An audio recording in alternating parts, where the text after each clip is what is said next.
Hello, my name is Arthur Fellinger. I'm at the Rotterdam Business School, a senior lecturer in the full-time program of International Supply Chain Management, and besides that I'm also the coordinator of the part-time version of the Master in International Supply Chain Management. This is where I would like to give you an introduction on today. For whom is this intended? We have a couple of admission criteria which fall behind what you have done previously. The first one, if you have a relevant bachelor education, and then you need to have 2 to 3 years experience in the work field, and you need to work in the field of supply chain or supply chain management. The second one is really related to you have a relevant bachelor in business, and then you need to have 3 years of experience. And the last one is when you do not have a relevant bachelor either in business or in supply chain management, then you need to have a 5-year experience working in the field. What is our promise to education, to you as a student? We really would like to inspire our students to become the best they can be. And in that respect, we hope you to set you up for the next step in your career path. What I would like to share with you next is what we see as our fundament, our core foundation for strategic pillars in the Rotterdam Business School.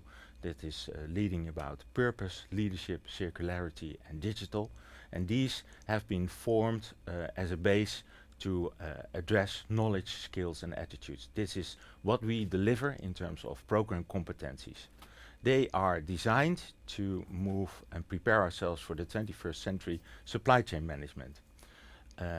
Let me share a bit about the knowledge, the skills and the attitudes. The first knowledge is global issues and sustainable supply chains. Obviously, as we are moving towards a supply chain management.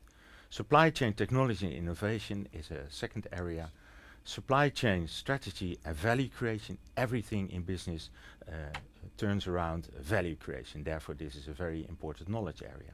Operational excellence, obviously, you will be working already in the field of supply chain or supply chain management. So operational excellence is really important. Performance management is the last knowledge area which we will be focusing on. Then we move to skills. System thinking is one of the holistic skills which we train you in, end to end, to really understand the total field. Next one is leadership. The third one is project management. Obviously, you need to be able to run a project in a supply chain management environment. Data analytics, you need to understand what you're doing, and this is why you need to know how you are going to search for data and to analyze the data properly. Applied research and critical thinking, that links clearly to the data analytics part, so this is where we will train you in as well. Then we move to attitude. Attitudes are really important because that will deliver you for the next phase in your career. The attitudes, awareness, being aware of your environment. The next one is forward thinking mindset, so really be able to see the future and picture the supply chain going forward. Collaborative mindset, you need to work in any supply chain with the various nodes in your supply chain. Growth mindset, how to grow your business, really will help you to make the next step ready for your supply chain.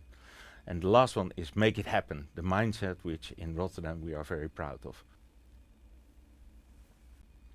In this slide I would like to share a bit of the program overview with you. Important to know is that we have a once a year start, and that is every year in February. Our program runs for 2 years and it comprises of 8 blocks.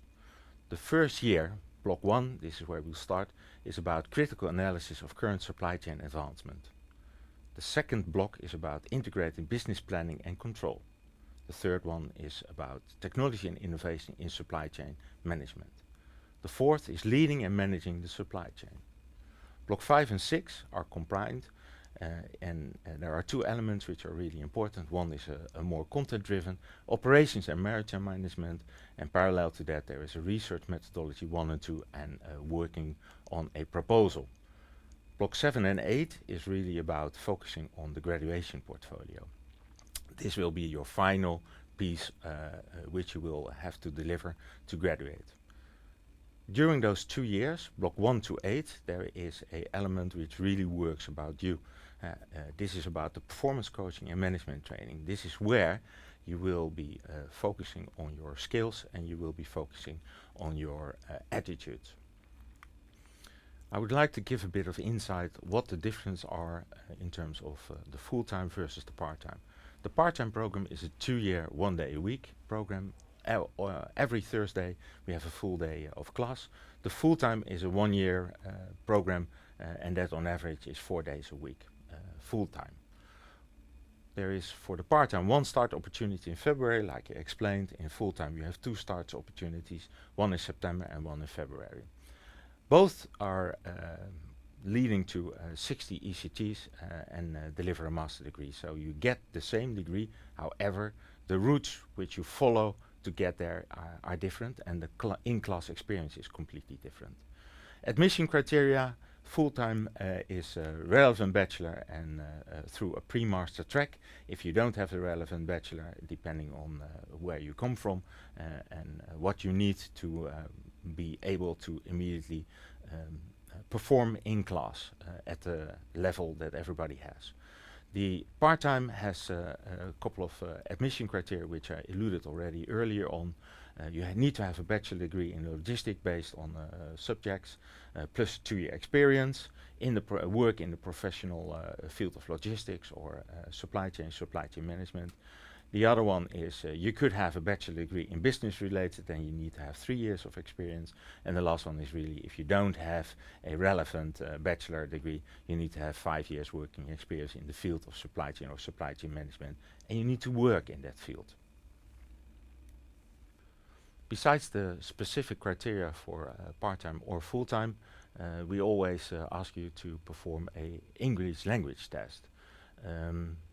That needs to have a 6.5 minimum, no more than 2 subscores, maybe a maximum of 0.5 below the required overall score of 6.5. My best score is not accepted, so it really needs to be overall. The Cambridge CEA is also one which we can use as a test result, and it can't be older than 2 years at the start of the master program. That's very important because the classes will be taught in English and also the material which we provide will be in English. So you really need to be good in language, speaking and reading. This was a very short introduction to the part-time master program. I would like to thank you for your attention, and should you have any questions, I would refer you to Koya. The email address is shown here.